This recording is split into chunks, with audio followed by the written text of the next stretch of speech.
Novel Perfect World untuk alur ceritanya 90% sama dengan filmnya. Namun filmnya kemungkinan banyak yang diringkas ya. Oke, langsung saja kita lanjut ke alur ceritanya, bro. Ketika akan menghadapi makhluk yang datang dari masa lalu, seseorang dari masa depan datang untuk membantu Xiao. Wanita bertopeng itu sangat pendiam. Ia berdiri di sungai waktu yang panjang dikelilingi oleh kekacauan utama. Tubuhnya yang tinggi dan ramping, pendiam dan tidak bergerak. Hanya gaun panjang seputih salju yang bergerak mengikuti arah angin. Mereka semua ingin melihat penampilan aslinya, tetapi tidak ada yang berhasil melihatnya. Topeng wajah itu sangat tidak biasa. Itu bahkan lebih luar biasa daripada artefak abadi. Itu tidak bisa dilihat. Bahkan mata surgawi tidak cukup untuk menembusnya. Topeng perunggu itu terlihat sangat aneh. Ekspresinya seperti menangis sekaligus tertawa. Ada noda air mata yang tersirat dalam senyuman topeng wajah tersebut. Segera setelahnya topeng itu berubah menjadi cincin. Itu sangat sederhana dan juga tanpa hiasan. Topeng itu naik dan turun di hadapan wanita cantik tersebut. Itu membawa cahaya dan kabut yang sangat kacau. Meskipun demikian, penampilan wanita ini masih belum terlihat. Bahkan tubuhnya juga sangat tidak jelas. Kemudian, cincin itu berubah lagi menjadi pedang abadi. Setelahnya pedang abadi berubah menjadi kendi dao yang sangat hebat. Kendi itu mengambil dan mengirimkan bintang-bintang ke surga dikelilingi oleh energi abadi yang tak ada habisnya. Sampai akhirnya kendi itu berubah menjadi topeng lagi dan kembali ke wajah si wanita. Seketika sosok laki-laki itu tertawa sangat keras dan berkata, "Sudah begitu lama, Hera terkubur satu demi satu selama bertahun-tahun. Saya tidak tahu berapa banyak orang yang tersisa yang berani menghadapi saya. Kamu adalah wanita yang sangat hebat. Saya sangat berharap Anda bisa berada di sisi saya." Ia seperti seorang raja yang telah menemukan seorang wanita yang disukainya. Benar saja, Andrew, wanita itu mengalihkan pandangannya dan melihat ke arah laki-laki misterius. Pada saat yang sama, aura mengerikan mengalir langsung ke arah pria itu. Adegan itu terlalu mengerikan, membuat orang juga ketakutan. Hanya gelombang aura saja sudah seperti ini. Wanita berpakaian putih itu tak tertandingi dan luar biasa, mampu mengabaikan para pahlawan masa lalu dan juga masa kini. Kemudian di hilir sungai yang panjang, wanita itu akhirnya bergerak. Tangan kanannya terangkat, membentuk jejak magis sebelum menampar ke depan. Hanya serangan ini saja sudah membuat langit dan bumi bergetar. Dao surgawi hampir membungkuk dibuatnya. Tidak ada kata-kata yang diucapkan, tetapi Xiao dan dua lainnya mendengar suara Dao yang mengatakan semua seni abadi transformasi. Seketika mereka mengerti sekarang, metode wanita ini mampu membuat sebuah Dao yang besar. Lalu wanita itu melepas topengnya dan melemparkannya keluar. Topeng itu berubah menjadi layar yang menutup surga, luas dan tak terbatas. Itu bergerak ke sungai panjang sejarah dan bergegas ke arah pria misterius. Seketika laki-laki itu menjadi sangat terkejut. Ia pun dengan cepat bertindak sebagai tangkapan. Namun topeng ini tiba terlalu cepat. Itu langsung menutupi laki-laki yang ada di bawah. Pria misterius itu langsung meraung. Telapak tangannya yang seperti gunung besar menampar topeng tersebut. Saat ini laki-laki itu sedikit menunjukkan bentuk aslinya. Seluruh tubuhnya ditutupi baju besi. Di belakangnya ada ekor panjang dan juga ditutupi oleh lapis logam. Telapak tangan itu menghancurkan langit hingga bintang-bintang juga meledak. Suara yang luar biasa mulai terdengar. Topeng perunggu menutupi kubah surga, bertabrakan dengan telapak tangan. Sayangnya telapak tangan itu tidak mematahkan topengnya, melainkan mengalami serangan balik yang membuat celah di antara ibu jari dan telunjuknya terbelah.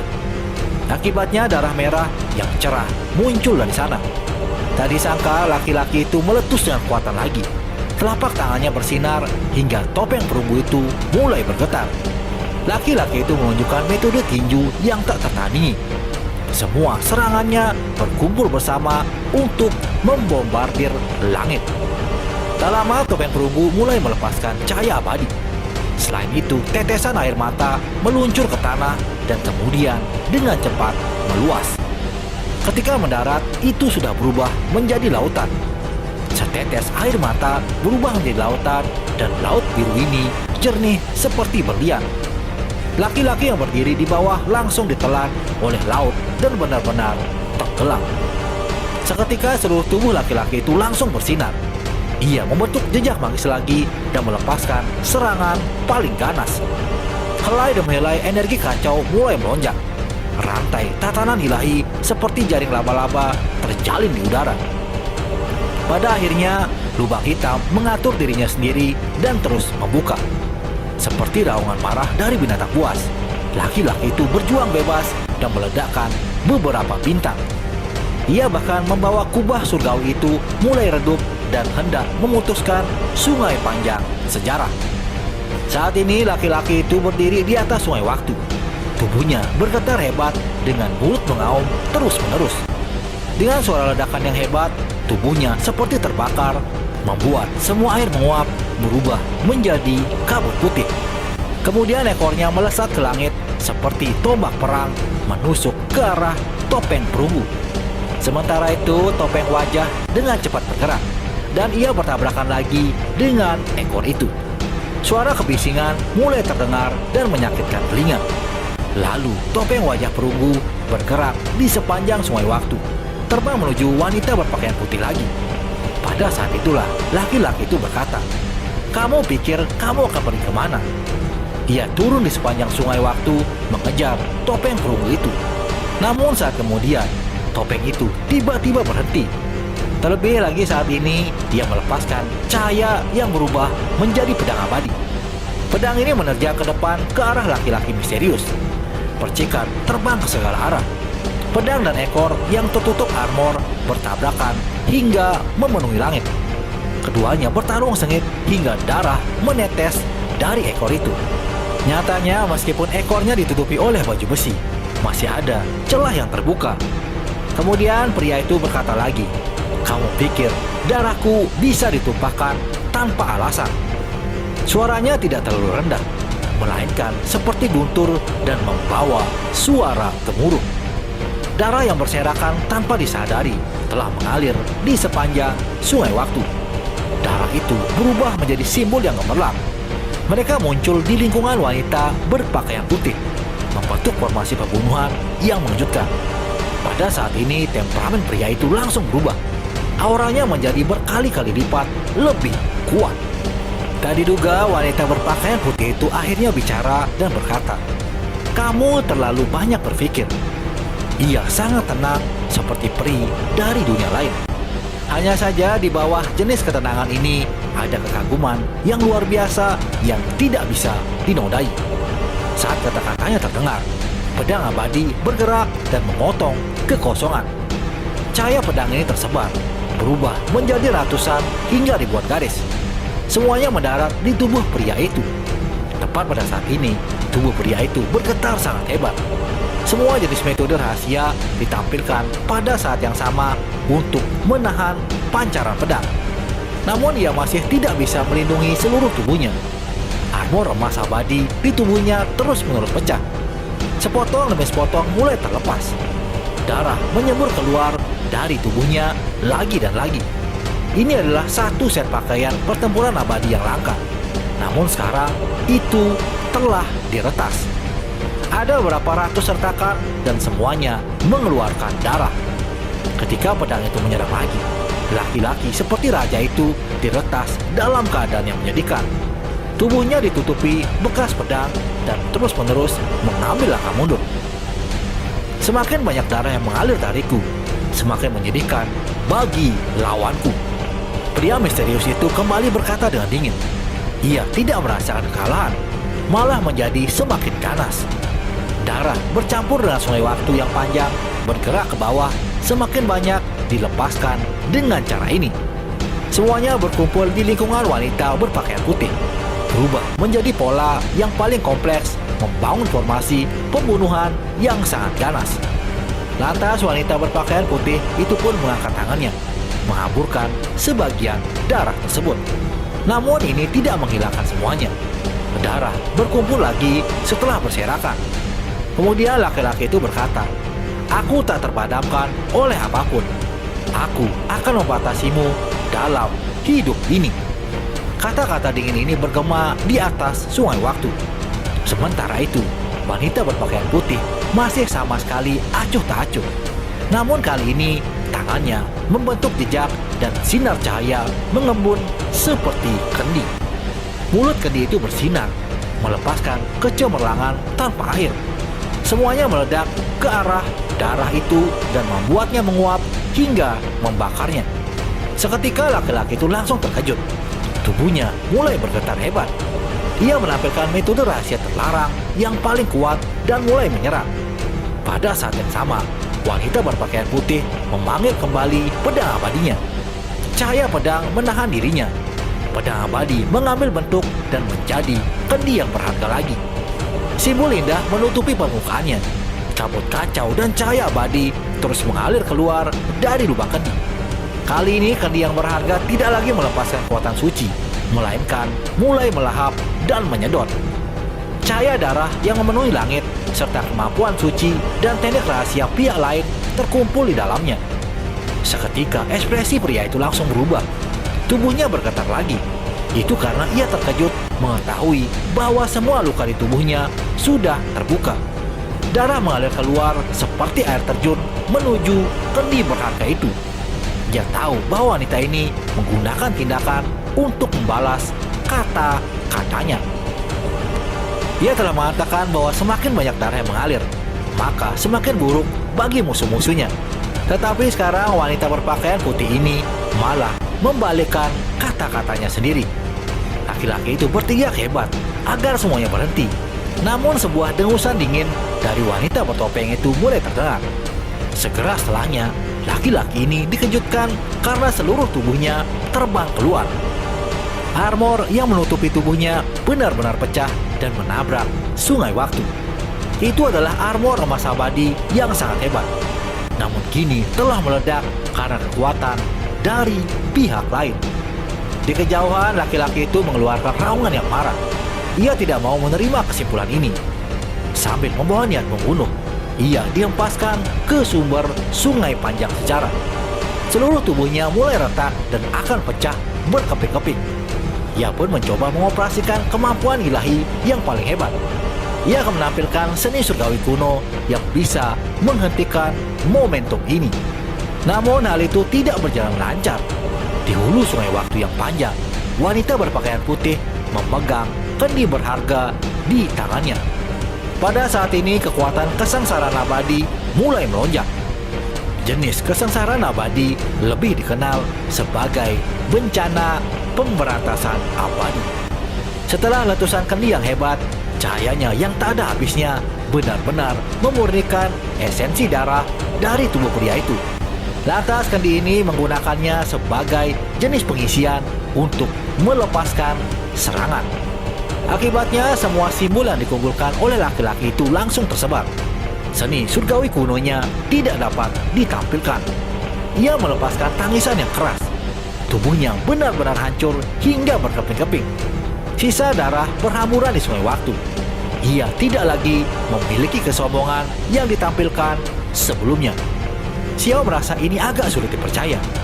Sosok kuat itu dikalahkan begitu saja. Orang harus memahami bahwa ini adalah ahli yang tak tertandingi dari masa lalu. Ia melakukan perjalanan mental melalui kekosongan besar. Namun sekarang ia dipukuli sampai keadaannya sangat menyedihkan. Ia tidak akan mati karena ini. Bagaimanapun, tubuhnya berada di masa lalu yang tak berujung. Yang datang kali ini bukanlah tubuh aslinya. Wanita di sisi Xiao menghela nafasnya. Berdasarkan apa yang ia katakan, tidak ada yang berani gegabah menggerakkan tubuh yang sebenarnya pada rentang waktu yang berbeda. Itu karena karmanya akan terlalu besar. Meskipun demikian, memindahkan tubuh magis masih akan membawa bencana besar pada diri mereka sendiri. Mereka perlu membayar harga yang luar biasa hingga bisa menyeret tubuh utama juga. Ketika Xiao mendengar penjelasannya, ia tidak bisa menahan diri untuk tidak menghirup udara dingin. Bagaimanapun ini sangat menakutkan. Jika seseorang ingin mempengaruhi masa lalu atau masa depan, seseorang harus menggunakan hidup mereka sendiri sebagai harganya. Lalu Xiao melihat ke arah wanita berpakaian putih itu. Wanita ini terlalu luar biasa. Tak terbayangkan dan persis seperti apa dirinya di masa depan. Seorang raja dari masa lalu ingin membunuh seseorang di masa sekarang. Namun pada akhirnya, wanita seperti ini muncul dan dengan cepat melenyapkan pihak lain. Namun tak diduga, tiba-tiba gelombang suara ditransmisikan dari batas sungai waktu yang panjang. Itu membanjiri seperti laut besar dan bergemuruh seperti tanah longsor. Orang dapat dengan jelas melihat bahwa di hulu sungai waktu yang panjang, sebuah kuil kuno kini telah muncul. Individu yang baru saja dikalahkan duduk di dalamnya. Ini sudah pasti adalah tubuh asli dari pria misterius itu. Wanita yang duduk di sisi lain batu itu sangat terkejut. Tubuh yang sebenarnya kini telah muncul. Bukankah ini berarti bahwa ia datang dengan tekad untuk mati dalam pertempuran? Jika tubuh aslinya dinodai oleh karma, maka ia pasti akan jatuh. Mau pergi lagi? Saya akan membantu Anda untuk meneruskannya. Wanita berpakaian putih hanya mengucapkan kalimat ini. Sementara itu, di kuil kuno, pria ini mulai bersinar. Sutra dilantunkan dari mulutnya, mengguncang sungai waktu yang tak berujung. Bintang-bintang besar berkelap-kelip satu demi satu, berputar di sekelilingnya. Ia tampaknya telah menjadi pusat alam semesta. Di hilir sungai yang panjang, wanita berpakaian putih membentuk jejak magis. Ia mengaktifkan kendi berharga di tangannya dan akan menyerang lagi. Namun tak disangka, tubuhnya kini bergetar. Segera setelah itu, Xiao juga merasakan sesuatu.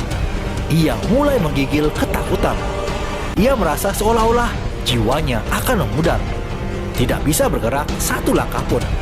Wanita di sisi lain Xiao juga merasakan hal yang sama. Di hulu sungai waktu yang panjang, ketika laki-laki itu melantunkan sutra, kabut hitam muncul sedikit demi sedikit. Pada saat itu, di sekelilingnya menjadi gelap gulita. Hampir tidak ada yang terlihat. Tepat pada saat ini, bayangan besar muncul di belakangnya, mampu menopang langit dan bumi, menjulang tinggi di dunia ini, bahkan bisa menghancurkan kubah surgawi. Sosok itu terlalu besar, sangat sulit untuk melihat ujungnya. Laki-laki yang duduk di kuil kuno benar-benar terlihat sangat kecil. Sebelumnya ia juga menjulang ke kubah surgawi, sangat tinggi dan besar. Tetapi jika dibandingkan dengan bayangan ini, laki-laki itu tampak sangat kecil. Pada saat ini bahkan wanita berpakaian putih di bagian bawah tidak dapat mempertahankan ketenangannya. Ekspresinya serius saat ia menatap ke depan dan berkata, "Saya telah menyaksikan sisi yang lain. Tidak heran masa depan akan begitu sulit dan penuh dengan darah dan juga api." Bahkan wanita itu berbicara seperti ini. Jadi orang bisa membayangkan betapa sulitnya di masa depan. Segera setelahnya tempat itu menjadi semakin gelap.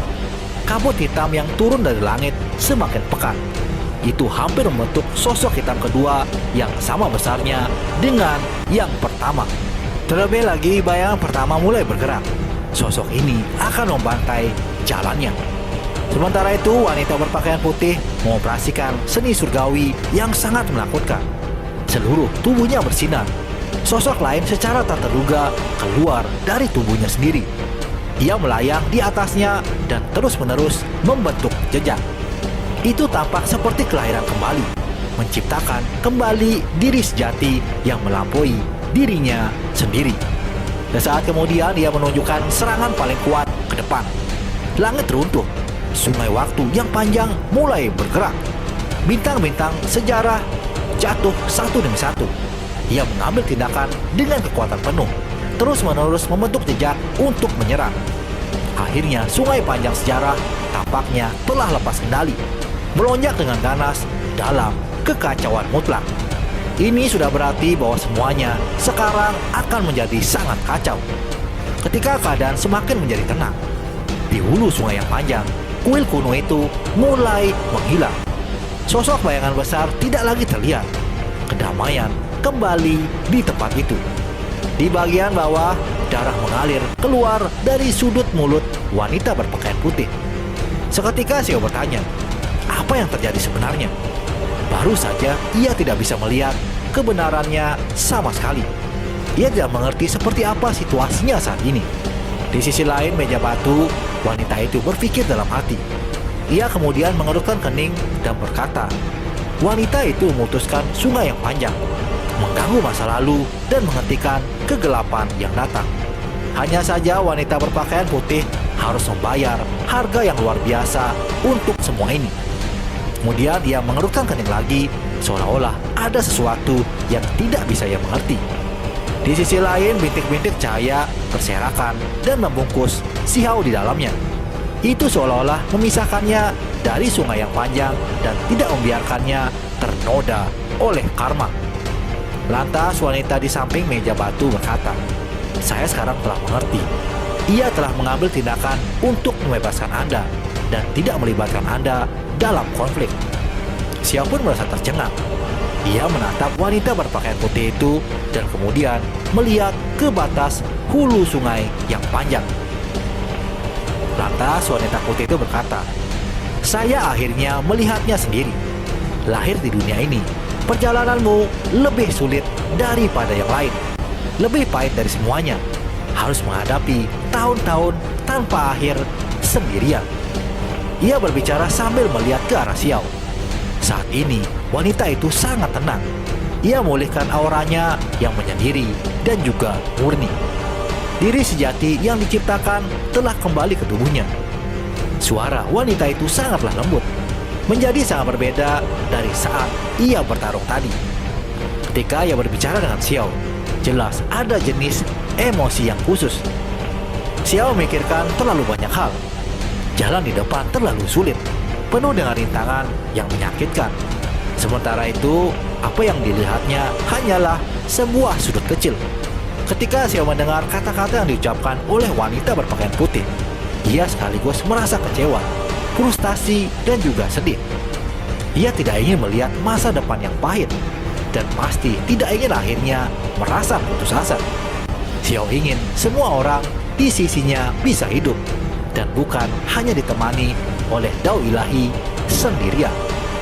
Sementara itu, Xiao ingin melihatnya dengan jelas, mengingatnya, tetapi ia masih terlalu kabur. Bahkan tanpa topeng wajah, Xiao masih tidak bisa melihat sosok wanita berpakaian putih itu. Lalu wanita ini berkata lagi pada Xiao, selamat tinggal dan sampai jumpa lagi. Seketika tubuh wanita itu berangsur-angsur menjadi redup. Ia berubah menjadi hujan cahaya dan menghilang dari tempat itu.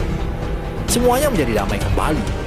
Xiao duduk di sana tanpa bergerak dan agak sedikit linglung.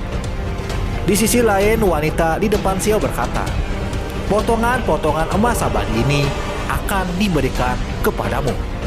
Itu adalah sisa-sisa pakaian perang dari pria masa lalu. Barang-barang ini membawa beberapa jejak dari pertempuran menentukan dua ahli hebat tadi. Jika seseorang cukup kuat, mungkin ada sesuatu yang bisa dipahami dari potongan-potongan ini. Xiao pun menerima semuanya dengan ekspresi kosong. Ia tidak benar-benar menunjukkan emosi apapun. Tangannya yang lain meraih toples anggur dan terus menuangkan anggur itu ke tenggorokannya. Cahaya ilahi berkelap-kelip. Semua jenis simbol melompat-lompat. Namun akhirnya alkohol ini berangsur-angsur kehilangan rasanya. Tidak ada simbol lagi. Juga tidak ada tulisan suci yang berbunyi. Lantas wanita di depan Xiao berkata, baiklah, sudah waktunya bagimu untuk pergi. Guci anggur telah mengkonsolidasikan ajaran waktu tanpa akhir. Itu bukan sesuatu yang disiapkan hanya untuk Anda. Anda sudah cukup untuk meminumnya. Ketika berbicara, tubuhnya berangsur-angsur menjadi tidak jelas. berubah menjadi hamparan simbol yang terukir di meja batu. Sementara itu, baris teks ini hanyalah jejak spiritual yang terbentuk dari wanita itu. Ia hanyalah sedikit sisa jejak dan bukan tubuh aslinya. Kemudian nyala api tiba-tiba muncul di atas kepala Xiao. Cahayanya membakar meja batu dan menerangi sungai waktu yang panjang. Api itu bahkan mengelilingi potongan-potongan emas abadi yang dibawa oleh Xiao. Setelahnya nyala api itu menghilang kembali. Xiao sendiri mengendurkan tangannya. Toples anggur dan semua potongan logam jatuh di atas meja batu. Setelah waktu yang lama berlalu, tempat ini menjadi benar-benar sunyi. Xiao berjalan perlahan melewati reruntuhan sendirian. Ia berharap untuk benar-benar memahami tempat aneh ini. Akhirnya sungai panjang itu berubah. Semburan air membentuk pusaran yang dipenuhi dengan energi kacau. Dalam keadaan linglung, Xiao sudah menemukan bahwa dirinya telah berada di sungai ini di bagian paling bawah. Lantas sebuah lubang hitam muncul di sana, berputar dan menyedotnya ke dalam. Ia pun terpisah dari permukaan danau dan terbang keluar dari pusaran itu. Xiao merasa tubuhnya berubah menjadi partikel-partikel cahaya. Jenis pengalaman ini sangat misterius. Xiao tidak bisa merasakan berapa lama waktu telah berlalu. Tetapi sekarang ia akhirnya berada di jalannya kembali. Ini adalah perjalanan yang ia alami sebelumnya. Tidak ada naga sejati, tidak ada kelahiran kembali telur Phoenix. Tetapi itu masih merupakan perjalanan yang penuh dengan legenda dan keagungan. Seolah-olah Xiao baru saja mengalami sebuah mimpi. Paling tidak kitab suci dari cairan anggur yang ia minum sudah memudar di dalam hatinya. Pada akhirnya Xiao kembali dan tubuhnya muncul di altar besar. Banyak orang sudah kembali bahkan sebelum Xiao muncul. Semua orang dengan pengalaman aneh memiliki keuntungan yang luar biasa. Beberapa dari mereka sangat bersemangat berdiskusi di antara mereka sendiri. Tentu saja ada beberapa orang yang tidak akan pernah muncul lagi, selamanya tertinggal dalam perjalanan aneh itu. Beberapa dari mereka memperoleh teks abadi, beberapa ada yang mendapatkan resep pil juga, dan yang lainnya tentu saja sangat berharga. Ketika Xiao berjalan keluar dari kerumunan, ia menemukan bahwa ada beberapa orang yang berselisih dan berkelahi. Nyatanya ada penyerang di tingkat Dewa Surgawi yang saat ini telah memicu konflik. Mereka membuat semua orang berbicara tentang peluangnya. Kalau tidak, mereka akan mengambil tindakan pada orang-orang ini. Orang-orang itu berteriak kalau mereka sudah sangat kelewatan. Namun ternyata mereka ini didorong oleh seorang tetua. Ketika kata-kata ini terdengar, semua orang menjadi terdiam. Mereka menahan amarahnya di dalam dan secara bertahap memahami apa yang sedang terjadi. Tak diduga si kelinci giok telah membuang kilin kecilnya lagi. Xiao pun segera melihat ke arah kelinci itu. Ia membawa binatang suci perak dan dengan marah menghadapi kelompok Dewa Surgawi ini. Pada akhirnya ia langsung melemparkan binatang muda itu keluar dan ingin membunuhnya. Ini secara alami memicu kegemparan karena kelinci giok melempar hewan kilin yang sebenarnya. Lupakan yang lain. Bahkan urat di dahi sesepuh yang memperhatikan peristiwa itu langsung melonjak. Pertarungan memang diizinkan, namun sesuatu seperti melempar hewan suci kilin jelas bukan sesuatu yang ia izinkan. Ini juga bukan yang pertama kali. Setiap kali gadis kelinci itu tidak senang, ia akan melemparkan hewan kilin yang dibawanya. Nyatanya lembaga Dewa Surgawi ingin sekali mengambil hewan kilin itu sejak lama. Namun binatang putih itu hanya mengakui gadis giok sebagai tuannya. Ia tak mau terpisah dari gadis tersebut. Yang lain benar-benar tidak berani mengambil tindakan sembarangan. Tidak ada yang dari mereka yang mau melukai hewan kulit seputih salju. Itu karena para tetua agung sebelumnya menyatakan bahwa siapapun yang berani menyakitinya akan langsung dibunuh. Sementara itu, Xiao juga mendengar hal lain yang membuatnya marah. Pasalnya, beberapa dari sahabatnya telah diganggu oleh kelompok lain. Bahkan ada yang katanya telah berani untuk melecehkan Qingyi. Xiao pun memandang Modao yang tidak terlalu jauh. Ia memancarkan suara dan berkata, "Pergi dan kalahkan mereka semua." Ketika Modao mendengar ini, ia sedikit terkejut. Orang ini benar-benar memperlakukannya sebagai preman pasar, menyuruhnya berkeliling untuk semuanya. Hanya saja Modao tidak dalam posisi untuk membantah. Saat ini, Xiao dan ia adalah belalang di utas yang sama. Ketika orang-orang itu melihat Modao berbalik dan berjalan ke arahnya, suasana langsung berubah. Modao berjalan ke depan, tetapi ekspresinya sangat rumit. Ia merasa sangat tidak nyaman di dalam, sampai-sampai ia bisa dianggap mengalami badai emosi. Itu karena ia juga telah naik ke altar itu dan mengalami perjalanan aneh. Bahkan sekarang, ia belum tenang. Apa yang ia alami membuatnya terlalu shock mental, praktis menggulingkan semua yang ia tahu. Alasan Xiao mengapa dengan paksa mengambilnya sebagai pelayan bukan semata-mata karena modal kuat, tetapi karena Xiao juga memiliki pertimbangan yang luas. Modao adalah seorang jenius di sisi lain perbatasan sunyi. Jika ia mendapatkan apa yang disebut kebenaran dan kemudian kembali, maka itu akan menghasilkan gelombang yang mencapai surga. Ini adalah pertimbangan yang penting yang dibuat oleh Xiao. Dia berharap pelayan yang diterimanya ini tidak hanya berfungsi sebagai jenderal perang yang hebat, tetapi juga berfungsi sebagai elemen penggulingan. Sementara itu, perjalanan aneh melebihi rencana Xiao. Itu karena apa yang dialami Modao kali ini sangat berbeda. Ia melihat berbagai diagram ukiran dari pertempuran masa lalu. Adegan-adegan ini membawa sebagian dari kebenaran.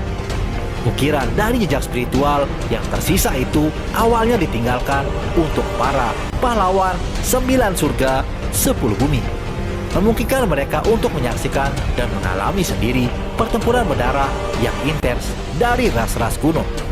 Jejak itu dapat membantu meningkatkan semangat pertempuran dalam melindungi wilayah mereka.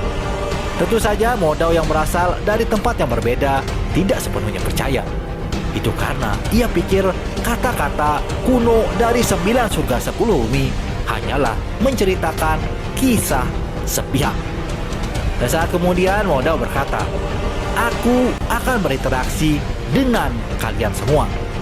Seketika ekspresi orang-orang itu menjadi jelek. Sekarang orang seperti ini telah datang. Tidak ada yang bisa mereka lakukan kecuali memanggil orang seperti Yao Yue atau Lu Tuo. Pada saat yang sama, beberapa penyerang atau agresor melihat ke arah Xiao. Mereka yakin pasti ini dilakukan olehnya. Masing-masing dari mereka mulai merasa khawatir. Orang-orang ini merasa sakit kepala. Mereka tidak berani mengambil tindakan gegabah. Kemudian Xiao langsung menyuruh Modao membantu Cao Yuseng karena ada beberapa orang yang mulai mengepungnya. Wajah Modao tetap tanpa ekspresi. Makhluk tertinggi yang mulia dengan 3 energi abadi disuruh-suruh seperti itu. Lantas dengan mengangkat tangannya, Modao meledakkan sekelompok orang. Tidak ada dari mereka yang bisa menghalangi jalannya. Pada kenyataannya, Cao Yuseng bahkan belum mengambil tindakan. Ketika Yuseng siap dengan formasi pembunuhnya, Modao melepaskan sebuah domain. Ia melepaskan domain untuk mengisolasi kedua belah pihak. Modao menargetkan kelompok dari orang-orang yang mengepung Yuseng. Sontak keributan besar langsung muncul. Itu menarik perhatian dari banyak orang. Sekelompok agresor semuanya mengeluh tanpa henti. Ini benar-benar terlalu mengerikan. Salah satu dari mereka dipukul hanya dengan mengangkat tangannya. Sosok itu hampir hancur berkeping-keping di udara. Modao menunjukkan kuatannya. Sepertinya ia akan melepaskan bencana pembunuhan yang hebat. Meskipun Modao tidak melakukan pukulan pembunuhan, sudah ada banyak orang yang terluka. Mereka dipukul sampai terus-menerus batuk darah. Targetnya adalah semua agresor yang telah mengganggu teman-teman Xiao. Kelinci giok yang melihat Modao merasa sangat senang. Ia sangat suka dengan gaya dari Modao. Ketika sekelompok orang mendengar ini, mereka semua mengutuk diam-diam. Jika bukan karena rasa was-was terhadap para tetua, mereka akan menangkap binatang muda itu sejak lama. Setelah beberapa waktu, beberapa orang mulai mendatangi Xiao. Mereka memintanya agar Modao segera berhenti. Jika ini terus berlanjut, maka hal itu akan tidak baik untuk siapapun. Apalagi Xiao hanya seorang pelayan dari peri Wangxi. Seketika Xiao langsung mengirimnya terbang dengan satu tamparan. Ia tidak suka dengan omongan dari pria itu. Sontak semua orang langsung terkejut. Mereka bingung siapa Xiao ini sebenarnya. Mereka merasa kalau Xiao ini juga berasal dari keluarga Wang. Orang yang ditampar tadi meludahkan beberapa gigi dan kemudian berkata, "Kamu berani mengambil tindakan terhadapku. Saya tidak peduli seberapa hebat kultivasi Anda. Pada akhirnya, Anda tidak lebih dari seorang pelayan. Dengan pita berlian di kepalamu, kamu tidak bisa membebaskan diri." Xiao kembali menghentakkan kakinya. Pelangi ilahi terbang keluar, meledakkan tubuh orang itu menjadi dua bagian. Darah menutupi tanah, membuat ekspresi orang itu langsung memutih. Ia hampir mati karena ketakutan. Siapa yang kamu bicarakan sebagai gantinya? Keluarga Wang. Jika memang begitu, maka aku akan menangkap Wangxi. Xiao berkata dengan sangat dingin. Meskipun tubuh orang itu hancur menjadi dua bagian, ia masih tetap hidup. Namun saat ini wajahnya sangat pucat. Tubuhnya gemetar dan ketakutan. Ia benar-benar ingin berteriak keras, ingin mengutuk namun tidak berani. Takut orang seperti Raja Iblis ini akan benar-benar menghabisinya. Ia tahu bahwa orang ini sangatlah kuat. Ada desas-desus bahwa ia mungkin benar cukup kuat untuk membunuh Raja berkepala tiga. Meskipun kemungkinannya tidak terlalu tinggi, kemungkinan besar Modao lah yang telah melakukannya. Itu masih cukup untuk membuktikan bahwa orang ini tidak biasa. Namun ada satu hal yang ia yakini, bahwa orang ini membawa pita berlian di kepalanya. Jadi ia telah ditakdirkan untuk digunakan langsung oleh keluarga Wang dalam kehidupan ini. Tidak mungkin baginya untuk menolak. Itu karena jika ia mencoba bertindak, roh primordialnya akan langsung terbunuh. Pita berlian bukanlah sesuatu yang bisa dipakai siapapun. Hanya bakat heroik dan pahlawan kuat yang pantas menggunakan hal seperti ini. Lalu Xiao bertanya, "Kamu adalah seseorang dari keluarga Wang?" Ia berjalan selangkah demi selangkah. Matanya sudah sedingin es. Orang ini berani memandang rendah kepada Xiao. Ia merasa kalau orang ini sepertinya harus diberi hukuman. Darah terus mengalir keluar dari mulutnya. Wajahnya sekarang pucat pasi. Dia berteriak keras dan berkata, "Kita bisa membicarakan banyak hal jika kamu ingin bicara." Namun Xiao tidak menggubrisnya. Semua orang tahu bahwa ia telah memaksa pihak lain, menanyakan apakah Xiao berasal dari keluarga Wang. Karena sedang sangat kesal, Xiao pun kembali menendang pemuda itu hingga ia meledak. Walaupun begitu, pemuda ini masih tetap hidup. Tak berselang lama, Putri Yao Yue muncul sambil bertepuk tangan. Dengan ekspresi geli di wajahnya, Yao Yue berkata, "Cukup berani. Beginilah seharusnya yang kamu lakukan." Orang-orang keluarga Wang bertindak terlalu jauh. Mengapa saudara Dao tidak datang saja ke sisi kami? Kami akan menemukan cara untuk menyingkirkan pita berlian itu. Nyatanya keluarga Yao Yue tidak akur dengan keluarga Wang. Mereka selalu bersaing dalam satu dan lain hal. Tepat pada saat ini, cahaya warna-warni menyala di altar. Nyatanya Wangxi kini telah muncul kembali. Ketika ia melihat pemandangan di sisi ini, ia tidak bisa menahan diri untuk tidak mengerutkan keningnya. Itu karena ia tahu bahwa orang yang diledakkan tadi adalah seorang jenius dari keluarga yang memiliki hubungan dekat dengan keluarga Wang. Wangxi adalah orang yang cerdas. Ia tidak segera membuka mulutnya untuk mengatakan apa-apa. Ia hanya berjalan dan mengamati situasi. Banyak orang juga melihat ekspresinya. Kemudian Wangxi bertanya pada Xiao, "Saudara Dao, apa yang terjadi? Mengapa ada kebutuhan untuk bertindak sekeras ini?" Bagaimanapun juga, orang itu memiliki hubungan yang baik dengan keluarga Wang. Xiao pun langsung mengatakan, "Itu tidak banyak." Ia membawa ekspresi riang dan tidak banyak bicara dengan Wangxi. Sementara itu, pada saat ini, Modao mencari rampasan perang. Di sana ia mendengar ada orang yang telah menemukan pil abadi yang tidak bisa binasa. Ketika ia mendapatkan berita ini, Modao meraih kerah orang itu dan mengangkat seluruh tubuhnya. Orang-orang di sini segera meledak menjadi gempar. Semuanya melonjak dengan darah panas, benar-benar ingin membantai jalan mereka. Pil abadi yang tidak dapat binasa adalah obat dawa abadi yang hebat. Begitu seseorang memakannya, mereka benar-benar akan mendapatkan dawa abadi. Jika orang itu memakan pil abadi yang tidak dapat binasa, mereka tidak keberatan memurnikannya menjadi obat lagi. Kemudian orang yang ditangkap oleh Modao ini berkata, "Saya hanya melihatnya sekilas. Itu memiliki kehidupan, bergerak di udara dan membawa aroma manis. Itu seperti yang ada di teks kuno, bisa terbang di langit dan bergerak di bumi." Ternyata orang ini menemukan beberapa abu dalam pil tungku. Ketika ia memakannya, efeknya sangat mencengangkan. Hal itu membuat dagingnya mengeluarkan aroma manis.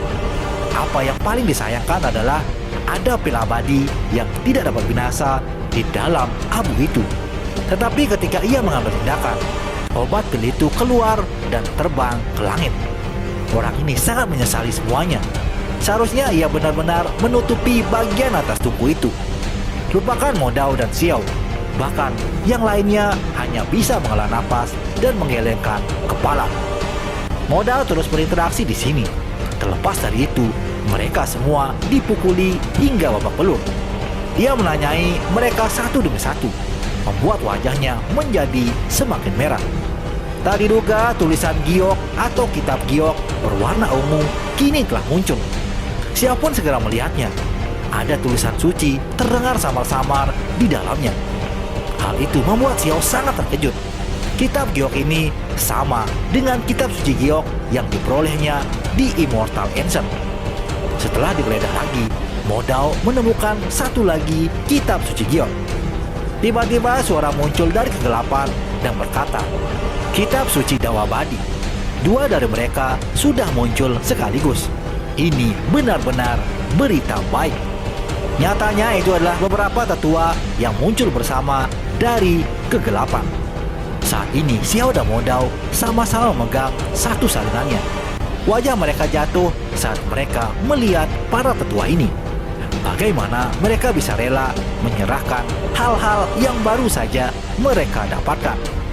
Lalu tetua itu berkata, "Kalian semua tidak mengenali kata-kata di atasnya, belum bisa membukanya.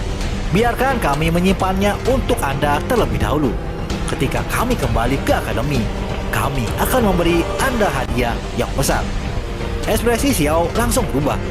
Ia meraih buku giok itu dan memegangnya dengan erat. Tidak ada hadiah besar yang sebanding dengan buku-buku giok ini. Namun tetua itu masih tersenyum dan berkata lagi, "Tenang saja, tidak perlu merasa begitu khawatir. Sebagai penatua, bagaimana kami bisa bertarung denganmu dalam segala hal? Kami hanya ingin melihatnya dan menelitinya sedikit dulu, lalu menerjemahkan kata-katanya. Keduanya akan diberikan kepada kalian untuk dibaca di masa depan." Seketika tempat itu segera meletus dengan keributan. Mata semua orang terbakar karena keserakan. Namun akhirnya Xiao dan Modao merasa tidak berdaya. Mereka hanya bisa menyerahkan buku giok itu pada para tetua. Saat ini pikiran Xiao langsung tergerak. Ia masih memiliki buku giok yang diperoleh dari Immortal Ancient. Kali ini ia harus sepenuhnya belajar bahasa dari lembaga Dewa Surgawi. Ketika Xiao memikirkan ini, jantungnya langsung berdetak kencang. Dengan memahami kitab suci dawa abadi, Xiao mungkin bisa membuka keberuntungan alami yang sangat besar. Setelah waktu yang lama berlalu, altar menjadi tenang kembali. Semua cahaya mulai surut, menunjukkan bahwa tidak ada makhluk yang akan kembali lagi.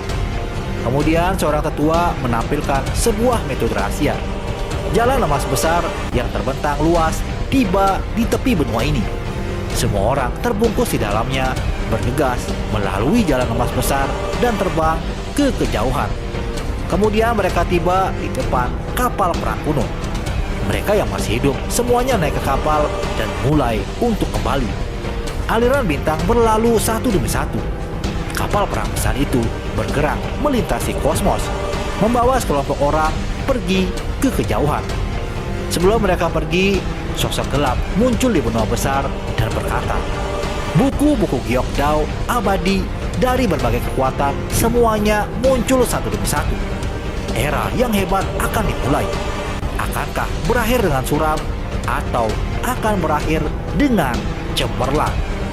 Setelah beberapa waktu, kapal perang muncul di tanah kuno dan kembali ke lembaga Dewa Surgawi. Setelah kembali, para tetua di kapal perang segera menghilang. Mereka ingin meneliti beberapa benda yang telah diperoleh. Mereka sangat bersemangat untuk meriksa kitab suci Dao abadi ini.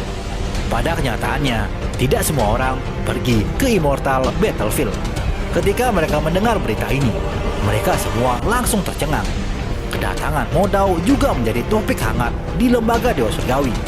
Apalagi orang-orang tahu kalau ia berasal dari sisi lain perbatasan sunyi.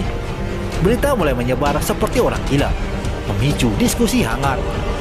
Akademi tidak bisa tenang. Lupakan orang-orang yang tidak pergi ke Immortal Battlefield.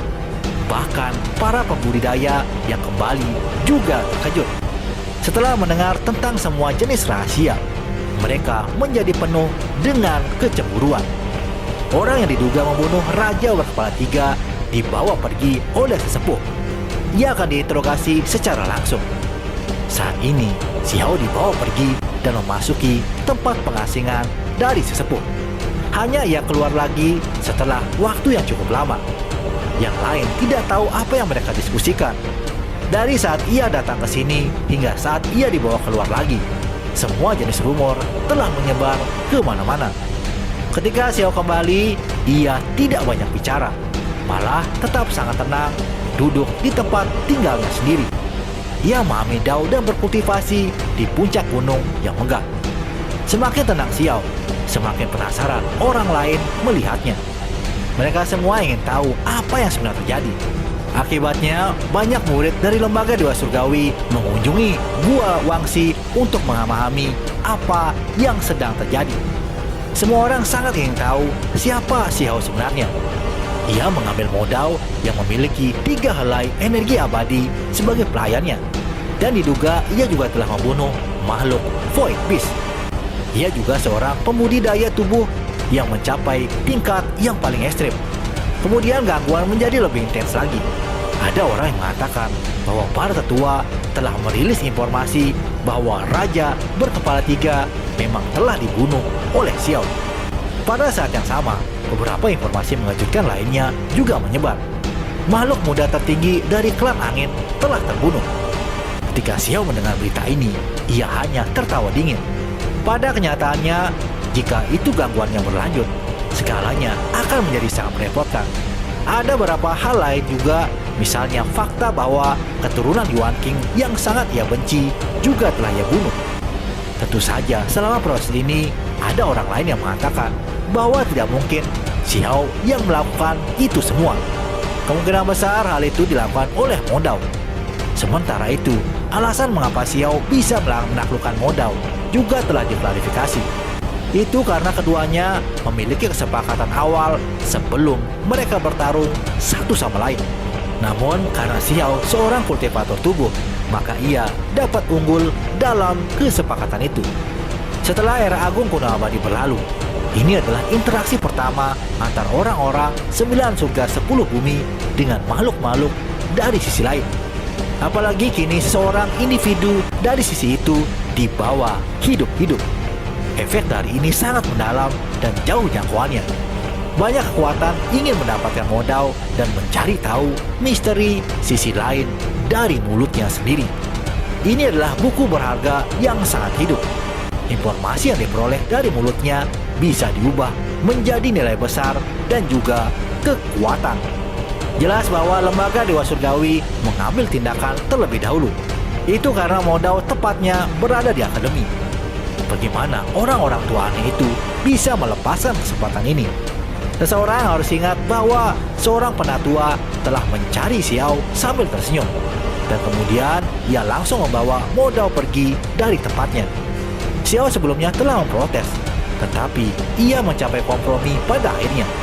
Ia memberitahu mereka bahwa lembaga Dewa Surgawi harus bertanggung jawab untuk melindungi modal, bahwa mereka tidak dapat membiarkan kekuatan lain untuk memperebutkannya. Yang disesalkan adalah modal tetap diam. Ia tidak menjawab pertanyaan apapun yang terkait dengan sisi lain perbatasan sunyi. Tokoh-tokoh hebat di akademi secara alami tidak akan membiarkan hal-hal seperti ini. Mereka nyatanya secara langsung menggunakan kekuatan untuk mencari roh primordial modal. Mereka ingin menggunakan metode kekerasan untuk mendapatkan semua yang mereka inginkan. Namun ketika mereka melakukan ini, bencana besar hampir terjadi. Modal hampir mati sebagai hasilnya. Itu karena sudah lama ada jejak yang ditanam dalam roh primordialnya. Jika digeledah secara paksa, maka itu akan meledak dengan sendirinya. Jejak ini adalah jejak yang ditinggalkan oleh makhluk abadi. Para tetua di akademi menjadi sangat terkejut. Pada saat genting, mereka mengaktifkan diagram 10 alam dan 9 kuali Phoenix untuk menekan semuanya. Kalau tidak, modal pasti akan benar-benar modal. Meskipun demikian, tubuh dan dao modal mengalami sedikit guncangan. Lalu beberapa tua membawanya ke kolam darah Phoenix untuk membantunya memulihkan diri. Setelah mengetahui hal itu, Xiao berteriak dan menjerit. Ia ingin merebut kembali modal dari para tetua. Ia tidak bisa menentang para tetua di akademi, tapi ia juga tidak akan membiarkan modal dipermalukan. Jadi Xiao hanya bisa melakukan hal ini sekarang. Para tetua akademi pun secara alami tidak akan mengambil tindakan lagi. Bahkan metode yang kuat pun tidak akan memungkinkan mereka untuk mempelajari apapun tentang dunia di sisi lain. Para tetua di akademi diam-diam memberitahu Xiao lagi.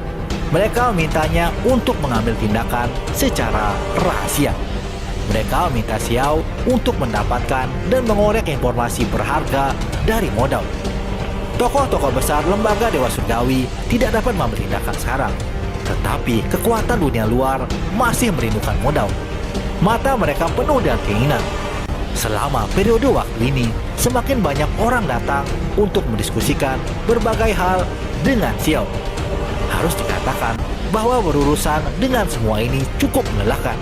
Tetapi ia mendapatkan beberapa manfaat. Beberapa orang yang datang membawa hadiah. Jadi Xiao dan modal akan memilih di antara mereka secara selektif. Akhirnya dalam beberapa waktu terakhir, benar-benar ada keluarga berumur panjang yang mengirim orang untuk berhubungan langsung dengan Xiao. Bukan hanya karena mereka melihatnya sebagai seorang jenius, tetapi terlebih lagi mereka ingin mendapatkan modal. Itu adalah utusan dari keluarga umur panjang dari keluarga Wang. Orang-orang ini menganggap Xiao sebagai pelayan dari Wangxi. Jadi sudah pasti ia adalah milik dari keluarga Wang.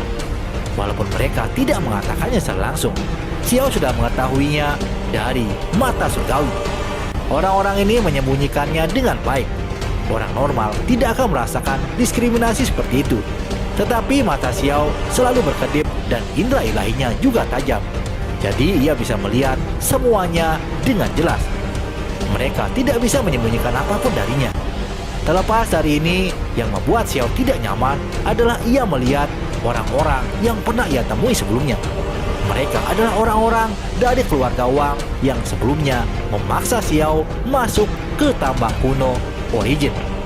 Jelas bahwa mereka dapat mengenali melalui pita berlian Xiao. Mungkinkah mereka dapat mengetahui siapa Xiao sebenarnya? Benar saja Andro, ketika para tetua itu melihat Xiao, mereka langsung tersentak. Mereka tak menyangka pemuda yang dikirim itu ternyata sampai juga ke tangan Wangxi. Mata kedua tetua ini juga memerah karena menyangka Xiao telah mendapatkan tulisan suci di tambang kuno Origin. Bagi keluarga Wang, saat ini Xiao adalah aset yang sangat berharga. Ketika orang luar datang mencarinya, orang-orang dari keluarga Wang akan melakukan segala macam cara untuk menghentikan mereka. Utusan keluarga Wang itu pasti berkata pada orang luar, "Apakah Anda tidak melihat pita berlian di kepalanya?" Tidak peduli seberapa kuat dia, bahkan jika ia menaklukkan makhluk asing dengan 3 hal energi abadi, Ria masih hanya bisa menjadi pelayan keluarga kami. Walaupun kata-kata ini tidak didengar langsung oleh Xiao, namun berita terlalu cepat beredar. Menanggapi ucapan dari keluarga Wang itu, Xiao menjadi sangat murka. Dengan dingin ia berkata, "Demi menghapus penghinaan ini, sepertinya aku benar-benar harus mengambil tindakan."